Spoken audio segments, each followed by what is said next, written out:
Сәлем достар, бүгінгі тақырып 3 айлық баланың дамуы мен физиологиясы жайлы айтатын боламын. Ең алдымен каналға тіркелуді ұмытпаңыз, лайк басуды ұмытпаңыз. Че там, дайынсыз ба?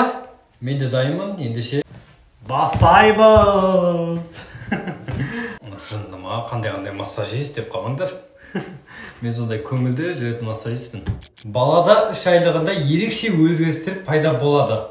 Балада 3 айлық баланың бойы орта есеппен 56-65 см аралығында болады. Яғни 2-3 см өседі.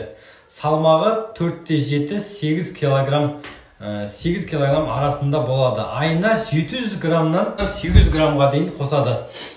Так, басы дөңгелек 37-43 см аралығында болады. Бетіндегі, денесіндегі ісіктер әлде де қайта бастайды. Бірден кетіп қалмайды. Кеуде шеңбері орташа 37-41 см. Терісі бозарып қалыпқа түседі уже 3 айында да. Өкпесі. Бала өкпемен толық тыныс ала алады. Эластикасы әлі де жақсарады. Тыныс алу жиілігі минутына 30-40 аралығында болады. Минутына. Жаңа туылған кезінде жүрегінің кішкентай тесіктері толықтай бітеледі. Іші жұмсақ болады. 3 айлығында баланың асқазан көлемі ұлғаяды. Дегенмен қосымша тамақтандыруға асқазаны дайын емес. Әлі 3 айында тамақ беріп жүрмеңіздер. Әлі ерте. Тек қана ана сүтін және қосымша нутрилон, нестажин деген сияқты бар ғой, сондай бере берсеңіздер болады. Және бұлшық еттерінің жетілуі де арта түседі уже. Бұлшық еттерінің жетілуі арта түседі. Екпетінен жатқан бала басын иығын уже басын ұстай бастайды деп түсінесіз ба? Уже басын ішпен жатқызасың ғой баланы ішпен жатқызған кезде бала уже 3 айында жайлап кетіп ұстай бастайды. Түсіндіңіз ғой? Мен қазір 3 айлық баланың дамуы мен физиологиясын айтып отырмын да. 3 айлық баланың басын уже былай бүйтіп ұстай бастайды ішпен жатқызған кезде.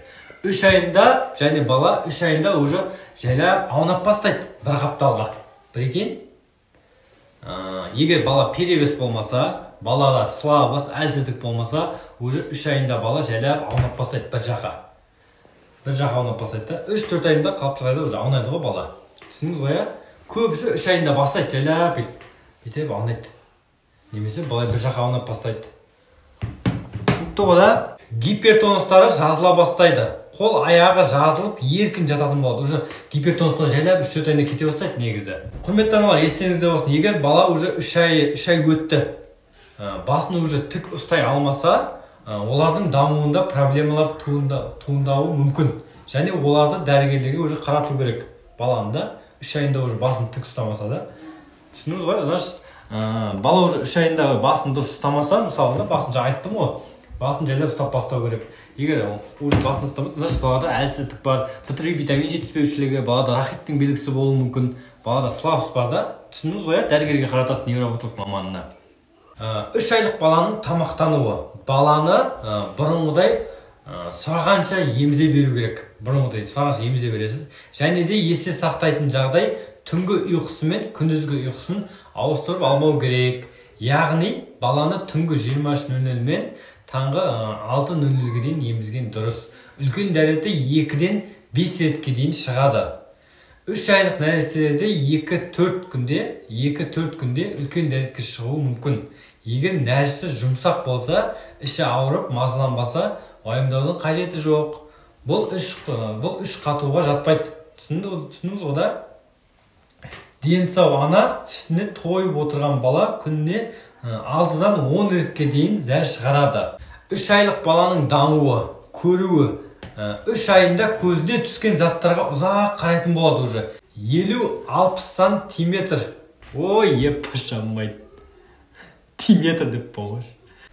50-60 сантиметр қашықтағы заттарды ажыратады уже. Ата-анасын басқалардан ажыратады уже 3 айында. Осы уақытында өзінің қолына және аяғына ұзақ зерттейтін болады. Қол аяқтарына да. Және олармен ойнайды уже. Аяқ қолдармен ойнай бастайды. Так, сосын естуі дауыс шықса 4-5 секунд қатып қалып тыңдайды уже. Че там? Бірдеңе деді ма? Что-то бірдеңе деп сөйлеген сияқты. Мынау көмей. Және бала уже 3 айында өзімен сөйлескенді ұнатады. Өз-өзімен гу деп сөйлесе береді 3 айында уже. Баланы сосын 3 ай болды ма, 3 айынан бастап уже ішпен жатқызып үйрете беріңіз. Түсіндіңіз ғой, иә? Даже 2 айынан, 3 айынан ішпен жатқызып үйретсеңіз, мойны тез қатаяды уже. Мойны тез қатайып, 3 айынан баланы жатқызып үйретсеңіз, мысалы ішпен жатқызып, уже бүйтіп тез еңбектеп, жорғалап, уақытында еңбектейді, уақытында жорғалайды, уақытында отырады. Түсінікті ғой, достар, каналға лайк басып кетіңізші, каналға, ерінбей. Сіздер үшін ғой бәрі. Лайк бастыңыз ба? Все онда. Келесіне де 4 айлық баланың несін айтам, физиологиясын и дамуын 4 айлық баланың. Все, давайте, достар. Подружки.